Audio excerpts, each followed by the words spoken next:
Hello friends, I am Santosh. Welcome to I Sutra. दोस्तों, I hope you are all doing very well. आप सब बहुत अच्छे होंगे। आज का जो मोटिवेशनल कोट है इसमें बोला गया है, if you wait until you are ready. मतलब अगर आप वेट करते हैं कि आज हम रेडी हो जाएंगे ये एग्ज़ाम क्रैक करने के लिए, या फिर 10 दिन बाद हम पढ़ाई करने के लिए रेडी हो जाएंगे, या फिर 1 साल बाद पढ़ाई करने के लिए रेडी हो जाएंगे, या फिर जो भी आपको काम करना है लाइफ में, अगर उसका आप वेट करते रहेंगे कि अब रेडी होंगे, हम अब रेडी होंगे, तो you will be waiting for the rest of your life. आप पूरी लाइफ उसका इंतज़ार करते रहेंगे। क्योंकि आपने सुना होगा, एक कहावत है, काल करे सो आज कर, आज करे सो अब, पल में प्रलय आएगी बहुर करेगा कब। मतलब जो भी आपको लाइफ में करना है वो अभी, यही इसी वक्त, यही टाइम है, राइट टाइम, जिस पे आप वो काम स्टार्ट कर सकते हैं। मान लीजिए आपको प्रिपरेशन स्टार्ट करनी है, तो कल की नहीं, अभी इसी वक्त से आप अपना एक प्लान बनाइए, एक शेड्यूल बनाइए, आप सारा सिलेबस उठा के देखिए, उसके बाद लग जाइए, जुट जाइए पढ़ाई में। तो फिर यही एक तरीका है कि आप जब वेट नहीं करेंगे, आप इंस्टेंट डिसीजन लेंगे, आप प्रेजेंट में रह के वो चीज़ फिर एस्पायर करेंगे कि हाँ आपको ये चीज़ अचीव करनी है। छोटे छोटे गोल्स बनाइए, वो डेली उन गोल्स को अचीव करिए और फिर आगे बढ़िए। तो ये सारा तरीका है जिससे आप लाइफ में सक्सेस पा सकते हैं। चलता हूँ पहली न्यूज़ की तरफ, ले लेता हूँ कोरोना अपडेट। यहाँ पे आपको मैं बताऊँ अगर, तो वर्ल्ड के अंदर टोटल 1,98,04,408 कोरोना पॉजिटिव पेशेंट्स निकल के आ चुके हैं। इसमें से आप देखेंगे 1,27,21,186 लोग पूरी तरीके रिकवर करके घर जा चुके हैं। और इसमें से जो 7,29,586 लोग हैं, उनकी जान कोरोना की वजह से जा चली गई है। तो आप समझ सकते हैं। उसके बाद अगर वर्ल्ड में टॉप कंट्रीज़ के देखें, तो हम सबसे पहले यूएसए को देखते हैं। यूएसए में 51,49,723 केसेस निकल के आ चुके हैं। उसके बाद है ब्राज़ील, इंडिया, रशिया, उसके बाद साउथ अफ्रीका। ये टॉप 5 कंट्रीज़ हो गए। उसके बाद अगर इंडिया में आप देखेंगे, तो वर्ल्ड में आप के कंपैरिजन में देखेंगे, तो इस समय लगभग 21,52,020 केसेस निकल के आ चुके हैं। तो मतलब आप बोल सकते हैं कि यूएस से लगभग आप आधे से थोड़ा ही कम हैं अब हम लोग। उसके बाद आप देखेंगे इंडिया के अंदर 14,79,804 लोग पूरी तरीके कोरोना वायरस से रिकवर कर गए हैं, ठीक होकर घर जा चुके हैं। उसके बाद आप देखेंगे 43,453 लोग कोरोना की वजह से इंडिया के अंदर अपनी जान गंवा चुके हैं। इंडिया में इस समय अगर आप देखेंगे, तो लगभग 63 से 65 हज़ार के बीच में रोज़ केसेस कोरोना पॉजिटिव निकल के आ रहे हैं। तो आप समझ सकते हैं कि ये कितनी भयावह तरीके से ये बीमारी बढ़ती जा रही है और इस पर कोई भी कंट्रोल नहीं पा रहा है। सबसे पहले अगर आज आप ये क्वेश्चन देखिए, यहाँ पे फिस्कल कंस्ट्रेंट्स एंड स्ट्रैटेजी का ये क्वेश्चन है। इसमें आप देखेंगे इकोनॉमिक डेवलपमेंट से रिलेटेड ये है। इसमें क्वेश्चन में बोला गया है, फिस्कल कंस्ट्रेंट्स और natural disasters often create temptations to disguise spending as lending.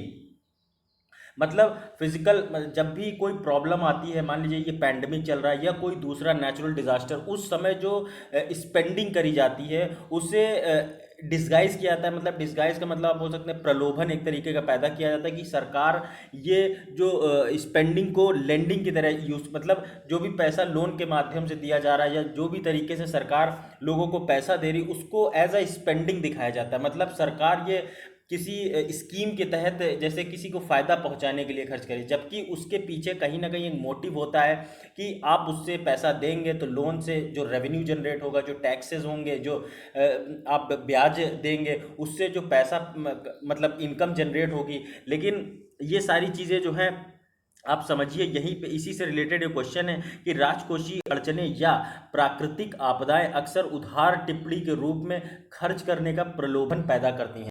तो यही मैं इस पूरे लेक्चर में इसमें समझाऊंगा आपको, क्या कुछ सरकार कर रही है और क्या कुछ आगे करना चाहिए।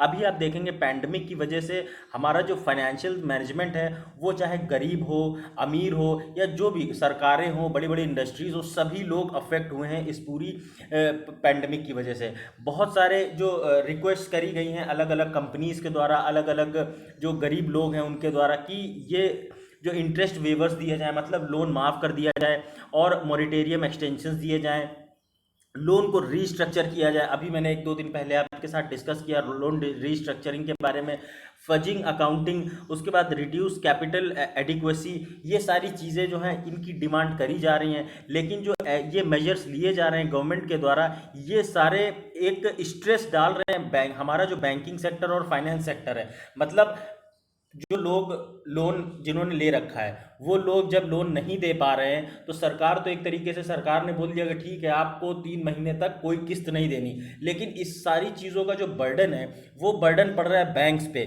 जो फाइनेंस सेक्टर्स हैं जिन्होंने लोन वो दिया हुआ है, तो वो अल्टीमेट नुकसान में जा रही हैं। यही सारी चीज़ें यहाँ पे देखने को मिल रही हैं।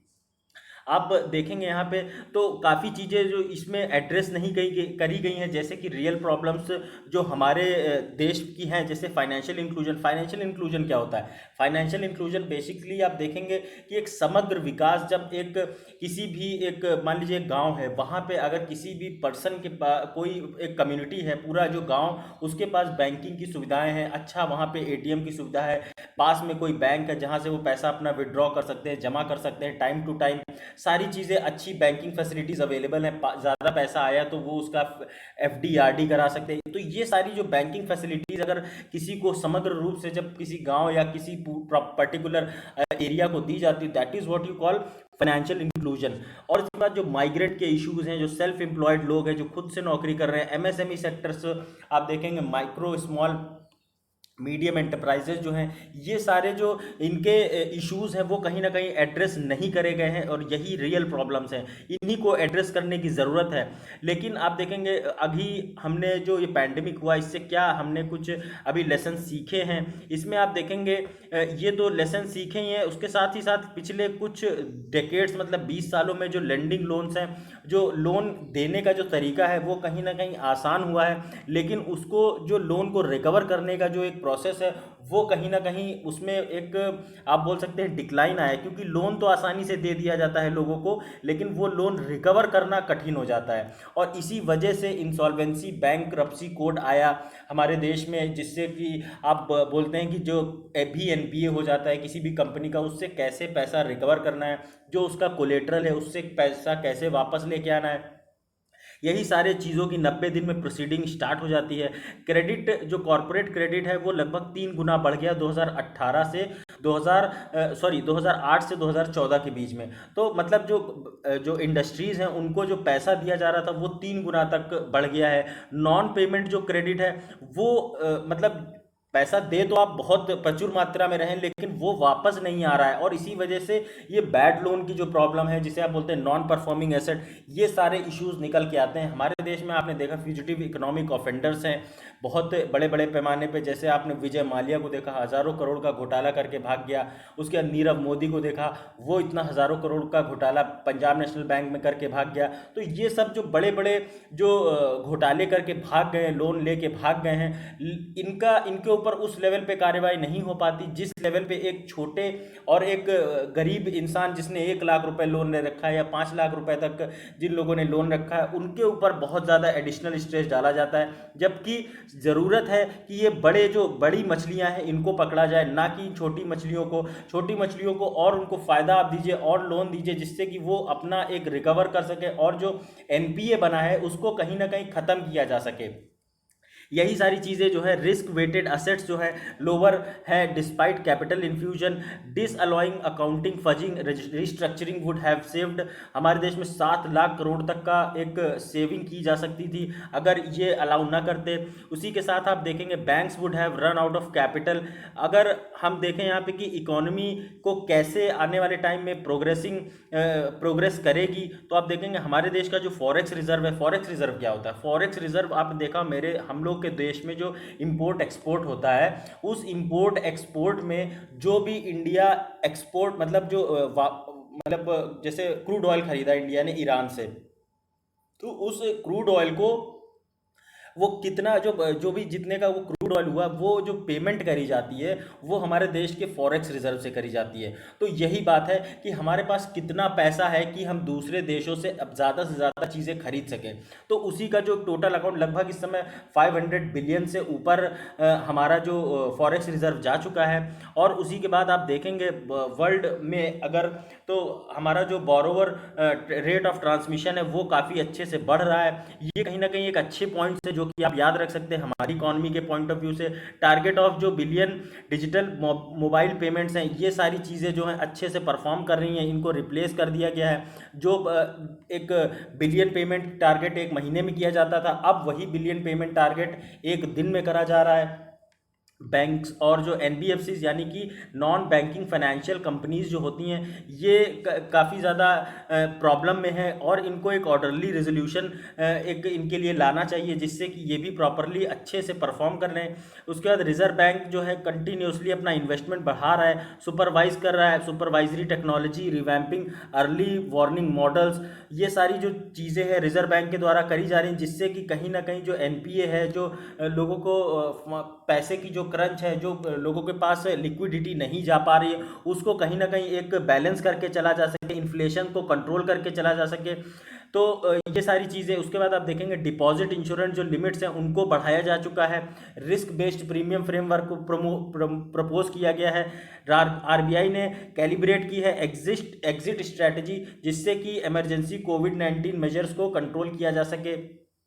उसके बाद आप देखेंगे अगर कि आखिर सल्यूशन है कहाँ पे, कि इन सारी चीज़ों का जो इशू है कि कैसे हमारे जो कोविड-19 की वजह से हमारी इकॉनमी एक क्रंच आ रहा है उसको कैसे कंट्रोल किया जाए। सबसे पहले आप देखेंगे कुछ जो बेसिक 5 पिलर्स ऑफ स्ट्रेटजी यहाँ पे दी गई हैं, उसमें सबसे पहले आप देखेंगे कि बैंक्स में जो कंपटीशन है वो बढ़ाया जाए। जो पब्लिक और प्राइवेट बैंक है उनके बीच में आप देखेंगे ह्यूज डिफरेंस देखने को मिलता है। प्राइवेट बैंक्स आप देखेंगे अक्सर बहुत ह्यूज लेंडिंग करती हैं और उनका जो एनपीए है वो इस लेवल पे नहीं बढ़ता है जितनी एक गवर्नमेंट बैंक का बढ़ता है। तो ये जो एक चीज़ है इसे कंट्रोल किया जा सके। उसके बाद आप देखेंगे जो हमारे देश में कमर्शियल शेड्यूल्ड बैंक्स जो थी वो एक 1924 के अंदर 82 थी और अभी बढ़ के सिर्फ 95 है, तो इसे कहीं ना कहीं और बढ़ाए जाने की ज़रूरत है। तो ये सारी जो आप देखें बैंक कंपटीशन। उसके बाद आप देखिए यहाँ पे प्राइवेट बैंक गवर्नेंस, जो प्राइवेट बैंक्स जो हैं जैसे एचडीएफसी हमारे देश की सबसे बड़ी प्राइवेट बैंक है, एक्सिस बैंक है, आईसीआईसीआई बैंक है, ये सारी बैंक जो हैं इन्हें इनका जो गवर्नेंस सिस्टम है, इनके जो एम्प्लॉयज़ हैं वो काफ़ी अच्छे से वेल इक्विप्ड है मार्केट की स्ट्रैटेजी को समझ के काम करने के लिए। वहीं पे आप देखेंगे हमारे जो गवर्नमेंट बैंक्स है वहाँ पे एक लिथार्जिक जो सिस्टम देखने को मिलता है। जो टॉप के बिल्कुल बैंक जो एम्प्लॉयज़ होते हैं, बैंकिंग एम्प्लॉयज़ जो एमडी वगैरह, उनकी पेमेंट आप देखेंगे in comparison to private banks मतलब एक एक्सपोनेंशियल राइज देखने को मिलता है एक प्राइवेट बैंक की सैलरी में, और आप उसी को कंपेयर करेंगे अगर तो एक जो गवर्नमेंट बैंक की जो एम्प्लॉय की सैलरी होती है, तो आप समझ सकते हैं अभी एक करोड़ एचडीएफसी बैंक के जो नए एमडी जो हैं वो उनको मतलब अपॉइंट किया गया है, तो उनकी जो सैलरी है वो बहुत ह्यूज है in compare to some State Bank of India के जो एमडी हैं। तो आप समझ सकते हैं कि जब तक आप क्वालिटी पे काम नहीं करेंगे तब तक जो हमारा जो पूरा ये सिस्टम है वो उस लेवल पे काम नहीं कर पाएगा। उसके बाद आप यहाँ पे देखें गवर्नमेंट बैंक का जो गवर्नेंस है, जो मैंने अभी आपको बताया कि कैसे इन सारी चीज़ों को कॉम्प्रोमाइज़ ना करते हुए एक अच्छा हेल्दी कंपटीशन होना चाहिए प्राइवेट और पब्लिक बैंक्स में, सरकारी बैंक में।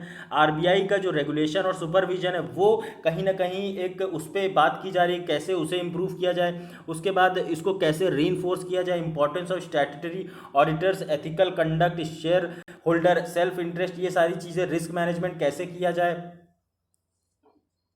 काफ़ी ज़्यादा कंसर्न्स रेज करे गए हैं आरबीआई के रेगुलेशन और सुपरविजन में, तो कैसे ये इंप्रूव करा जाए, ये सारी चीज़ों को आरबीआई को इंश्योर करना चाहिए। प्रॉपर एक करंट मैंडेट स्ट्रक्चर टेक्नोलॉजी के हिसाब से काम करना चाहिए। उसके बाद आप देखेंगे 5वें पॉइंट में नॉन बैंक रेगुलेटरी स्पेस की बात की जा रही है। Regulatory apartheid traditionally existed between banks and non banks. आप देखिए जो एक नॉन बैंक सिस्टम, आप देखेंगे नॉन बैंक सिस्टम क्या होता है। जब भी मान लीजिए आपको 1 लाख रुपए की ज़रूरत है, आप किसी बैंक में ना जाके आप किसी पर्सन, ऐसा ज़मींदार टाइप या किसी पैसे वाले आदमी के पास गए, उससे बोला कि भैया मुझे 1 लाख रुपए दे दीजिए, मैं आपको धीरे धीरे करके लौटा दूंगा। वो आपको 1 लाख रुपए देता है और हर महीने उस 1 लाख पे मान लीजिए 5,000 आपसे ब्याज लेता है। तो हर महीने आप 5,000 वो ब्याज तो दे लोगे, लेकिन जो उसकी जो मूल रकम है वो आप नहीं दे पाओगे, क्योंकि ब्याज ही इतना ज़्यादा है कि आप ब्याज और मूल दोनों मिला के दे ही नहीं पाओगे। और ये जो पूरी साइकिल है, ये फिर वो साइकिल आपकी चलती रहती है, चलती रहती है, चलती रहती है, चलती रहती है, और एक टाइम ये आता है कि आप उसके कर्ज के तहत इतना ज़्यादा दब जाते हैं कि एक टाइम ऐसा आता है कि वो ब्याज जो होता है वो इतना ज़्यादा आप मूल से, मतलब 1 लाख रुपए जो आपको उस बंदे ने दिया है, उस 1 लाख से कहीं ज़्यादा आप उसको ब्याज दे देते हैं। इसी वजह से आप देखिए चक्रवृद्धि ब्याज, ये सब जो कंपाउंड इंटरेस्ट वगैरह होता है, इसी सब चीज़ों में हमारी जो आप जो हिस्ट्री में जाएंगे अगर थोड़ा सा, तो वहाँ पे कैसे हमारे जो बड़े बड़े ज़मींदारों ने जो गरीब लोगों को सताया है, वहाँ पे वैसे आपको सिस्टम देखने को मिलेगा। तो ये आज भी चल रहा है। क्यों? क्योंकि हमारा जो बैंकिंग जो सिस्टम है, जो फाइनेंशियल इंक्लूजन है, अभी वो उस लेवल पे नहीं पहुंचा है कि हर एक कॉमन इंसान तक बैंक की फैसिलिटी पहुंच सके। तो ये सारी चीज़ें जो करी जा रही है, यहाँ पे बात करी जा रही है, यहाँ पे चाहिए कि एक प्रॉपर और रेगुलेटरी स्पेस सुपरविजन होना चाहिए, जिससे कि ऐसे गरीब लोगों को इन सारी चीज़ों से बचाया जा सके। तो ये था टोटल आज का पूरा बैंकिंग का। इसके बाद अब यहाँ पे बात कर लेते हैं थोड़ी सी, campaign in Kerala to subvert and alternative path. यहाँ पे केरला की बात की जा रही है। केरला में अभी आप देखेंगे जो ऑपोजिशन है वहाँ पर उसने उसके वो काम कर रहा है अगेंस्ट लेफ्टिस्ट जिसे आप बोलते हैं, वो आपको केरला में लेफ्टिस्ट पार्टी का रूल देखने को मिलेगा। वो डीस्टेबलाइज करने का जो काम है उनका, कि वो नॉन नियो लिबरल वे है, वो उनको डीस्टेबलाइज करने का। अब नियो लिबरलिज्म क्या होता है? नियो लिबरलिज्म एक तरीके का आप देखेंगे, अगर जब गवर्नमेंट और पॉलिटिक्स ये सब जो इकोनॉमी के साथ मिल के एक अमलगमेट करके बात करती हैं, काम करती हैं, जिससे कि हमारी इकोनॉमी को और पॉलिटिक्स को, ये दोनों चीज़ों को एक फाइन बैलेंस बना के चला जाता है, तब क्या देखने को मिलता है? इसे बोलते हैं नॉन लिबरलिज्म। मतलब ज़्यादा आप चीज़ें जो सरकारी चीज़ें हैं उनको ही अच्छे से प्रॉपरली इम्प्लीमेंट कर रहे हैं, उन्हीं को अच्छी सुविधाएं दे रहे हैं, पर जो गवर्नमेंट की जो भी पब्लिक सेक्टर अंडरटेकिंग्स हैं उनको आप बहुत अच्छी तरीके से मैनेज करके चल रहे हैं, उसमें ज़्यादा पॉलिटिक्स नहीं घुसने दे रहे हैं, उसको अच्छे से मेंटेन करके चल रहे हैं, और पब्लिक और प्राइवेट के बीच में एक प्रॉपर फाइन लाइन जो है वो मेंटेन जो करके चल रहे हैं। तभी आपको देखने को मिलेगा नियो लिबरलिज्म की पॉलिसी। इसी में आप देखेंगे, आप केरला, इसी वजह से आपने देखा होगा यहाँ की जो ह्यूमन डेवलपमेंट इंडेक्स है वो हमेशा हाई रहती है। एजुकेशन के पॉइंट ऑफ व्यू में आप देखिए केरला की हाईएस्ट लिटरेसी है। उसके बाद वहाँ एम्प्लॉयमेंट की कोई प्रॉब्लम नहीं है, एवरेज जो इनकम है वो अच्छी है लोगों की, हेल्थ की कोई प्रॉब्लम नहीं है, सबसे ज़्यादा रेमिटेंस जो है वो केरला में आता है। तो ओवरऑल आप जो ग्रोथ है जो नॉन लिबरलिज्म पॉलिसी के तहत देखेंगे वो काफ़ी अच्छी देखने को मिलती है in comparison to non new liberal approach. यहाँ पे आप देखेंगे मैनी नॉन लिबरलिज्म पॉलिसीज जो है ये एनहांस करती हैं कि जो वर्किंग होती है फ्री मार्केट कैपिटलिज्म और attempt to take place limits on government spending, government regulation and public ownership. Left Democratic Front जो है, जो कि जिसकी गवर्नमेंट बनी हुई है केरला के अंदर, ये अब 5वें साल में आ रही है, मतलब 5th ईयर इसका कंप्लीट होने वाला है। पॉलिसी में आप देखेंगे कंटिन्यूसली 4 सालों से काफ़ी अच्छे से काम किया गया, जो एक स्ट्रेंथन की गई पॉलिसीज़ को, कि अच्छी से अच्छी पॉलिसीज़ को लाया जाए, प्रॉपर हेल्थ मैनेज करी जाए, प्रॉपर एजुकेशन इंश्योर करी जाए, प्रॉपर जो मैन्युफैक्चरिंग है सिस्टम पूरा उसको एक तरीके से रिफॉर्म किया जाए, वाइडन किया जाए हिस्टोरिक अचीवमेंट्स को, स्टेट ऑन सोशल सेक्टर्स, और जो foundation of major growth in agriculture industrial production, ये सब मैंने आपको बताया। अनएक्सपेक्टेड जो नेचुरल क्राइसिस है, जैसे कि साइक्लोन ओक्ची जो कि 2017 में आया, उसके बाद जो एक्सट्रीम रेनफॉल इवेंट्स देखने को मिले 2018, 19 और इनफैक्ट 2020 में भी आप देखेंगे काफ़ी ज़्यादा बारिश हो रही है, इसकी वजह से जो काफ़ी ज़्यादा फ्लड्स आते हैं, मड स्लाइड्स होती हैं केरला के अंदर। निपाह एक एंडेमिक था जिसमें आपने देखा जो चमगादड़ से एक बीमारी फैल रही थी निपाह, उसकी वजह उसको भी काफ़ी अच्छे से कंट्रोल किया गया है। और यही रीज़न है कि वहाँ पे जो हेल्थ और इकोनॉमिक क्राइसिस है वो उसने उस लेवल पे नुकसान नहीं पहुँचा पाया जिस लेवल पे पूरे ऑल अक्रॉस इंडिया ये नुकसान दिख रहा है कि कैसे हमारा जो हेल्थ सिस्टम है अदर स्टेट्स में वो कोलैप्स कर रहा है। वहीं केरला आपने देखा होगा स्टार्टिंग में बिल्कुल टॉप पे हुआ करता था जो हमारे कोविड 19 केसेस के मामले में, लेकिन अब केरला टॉप 10 में कहीं पे भी नहीं नज़र आता। तो इसका मतलब जो केरला का हेल्थ इंफ्रास्ट्रक्चर है वो काफ़ी ज़्यादा मजबूत है, तभी तो वहाँ पे वो कंट्रोल करके चल पाए हैं पूरे हेल्थ सिस्टम को। और वहाँ पे उन्होंने फिर केस कम किए अपने सारे।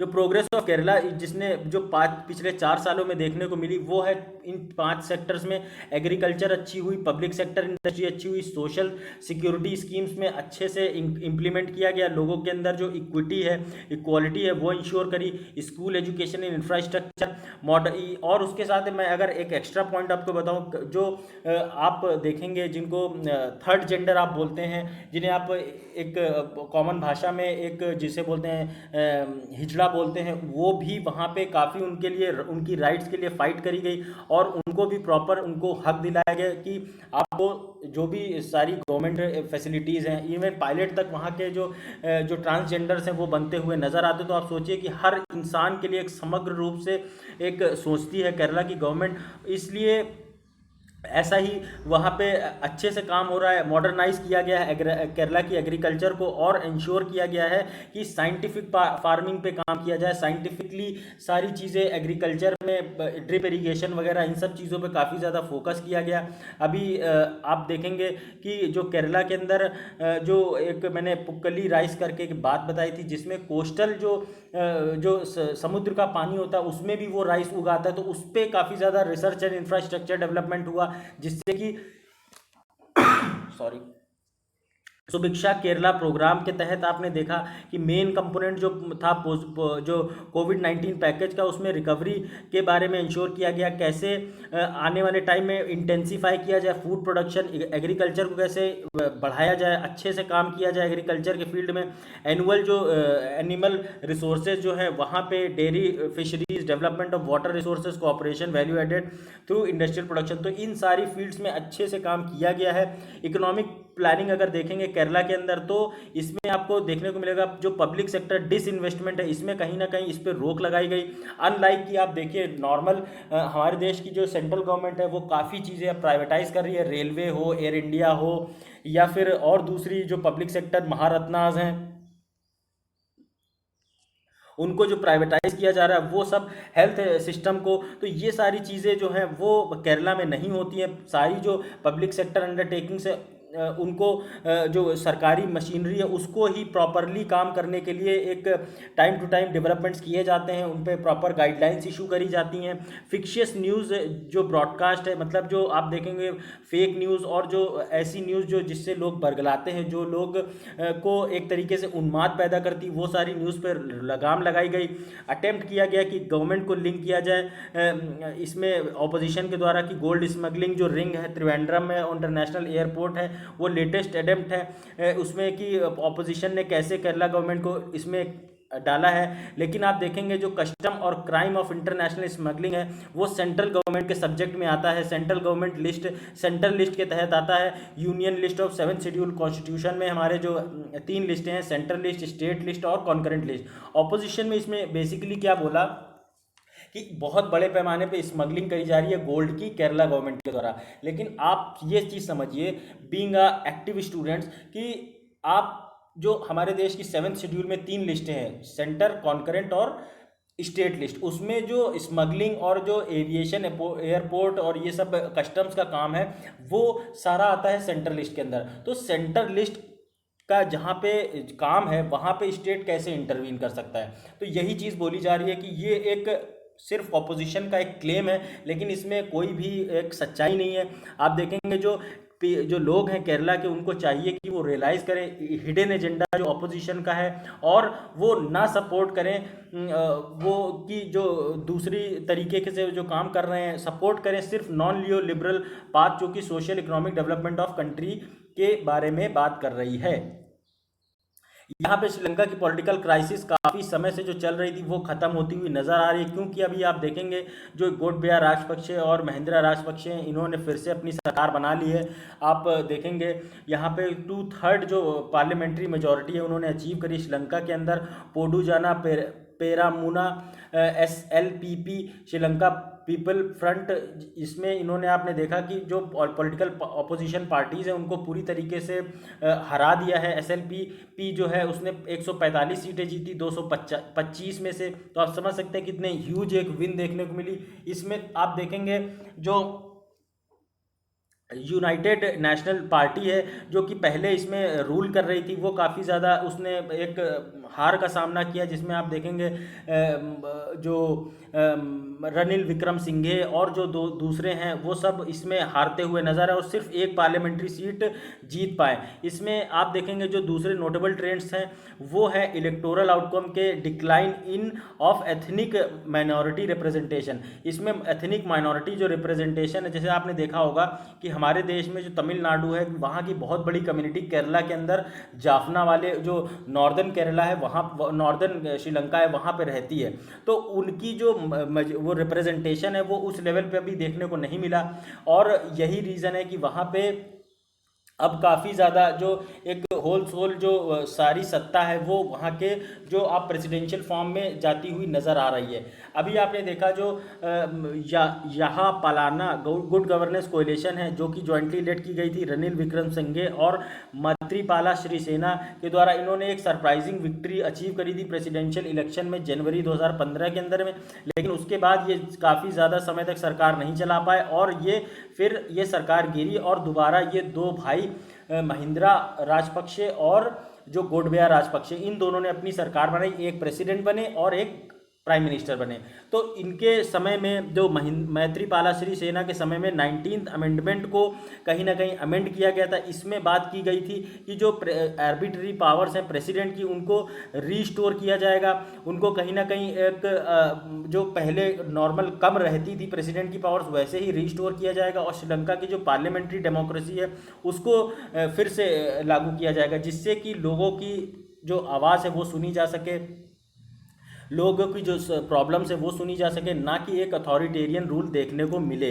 तो ये सारी चीज़ें हैं। उसके बाद आप यहाँ पे देखेंगे थोड़ा सा श्रीलंका के बारे में, ये सारा पूरा श्रीलंका का रीजन है, इंडियन ओशन में पूरा श्रीलंका का आता है। ये श्रीलंका की कैपिटल है कोलंबो और ये नॉर्दर्न पार्ट है जाफना, इंडिया से काफ़ी नज़दीक आप देखेंगे ये तमिलनाडु के पास नज़र आता है। यहाँ पे जो सारी जो क्राइसिस है ये अब देखने को मिल रही है। अब इंडिया को बायलेटरल, इसका थोड़ा सा मैं अगर आपको इंटरनेशनल एंगल बताऊं तो जो महिंद्रा राजपक्षे और गोटबाया राजपक्षे, इनका चाइना के साथ काफ़ी अच्छा एक तालमेल देखने को मिलता है, जिस वजह से आने वाले टाइम में इंडिया को काफ़ी ज़्यादा इसमें प्रॉब्लम देखने को मिलती है। क्योंकि आप देखेंगे चाइना का हर जगह जो एक सिस्टम है वो चल रहा है। अभी चाइना ने वहाँ पे हम्बनटोटा जो श्रीलंका के अंदर एक पोर्ट है उसको अपने 99 साल की लीज पे ले लिया है, जिससे कि वो अब इस पोर्ट को वो as a military base use कर सकता है या फिर किसी दूसरी तरीके से इंडिया को काउंटर करने के लिए वो यूज़ कर सकता है। तो आप समझ सकते हैं कि इंडिया के पॉइंट ऑफ व्यू से इन दोनों लोगों की जो गवर्नमेंट है काफ़ी ज़्यादा आने वाले टाइम में नुकसान पहुंचा सकती है। तो यही सारी मैंने आपको एक ब्रीफली समझा दिया है, बाकी चीज़ें आप इसमें और ज़्यादा इम्पॉर्टेंट है नहीं। तो दोस्तों ये था आज का टोटल लेक्चर। अगर आपको मेरा लेक्चर पसंद आता है तो प्लीज़ लाइक करिए, नहीं पसंद आता तो डिसलाइक करने का पूरा हक है। आप कमेंट करके बताइए मेरे को कि क्या कुछ नहीं समझ आया। शेयर ज़्यादा से ज़्यादा करिए, सब्सक्राइब करिए। Thanks a lot for watching this video. और अगर आपको मेरे इस पूरे लेक्चर की स्लाइड्स चाहिए तो वो आप मेरे टेलीग्राम चैनल IS सूत्रा से जाके फ्री ऑफ कॉस्ट डाउनलोड कर सकते हैं। साथ ही आप अगर हो सके तो ज़्यादा से ज़्यादा पेड़ लगाइए, एटलीस्ट एक पेड़ तो लगाइए। बहुत अच्छा सीज़न चल रहा है, इस सीज़न में पेड़ लग भी जाते हैं और हो सके तो एक किसी बच्चे को, किसी गरीब बच्चे को पढ़ाइए ज़रूर। जो भी आपसे मदद हो सके करिए। Thanks a lot for watching this video once again. जय हिंद।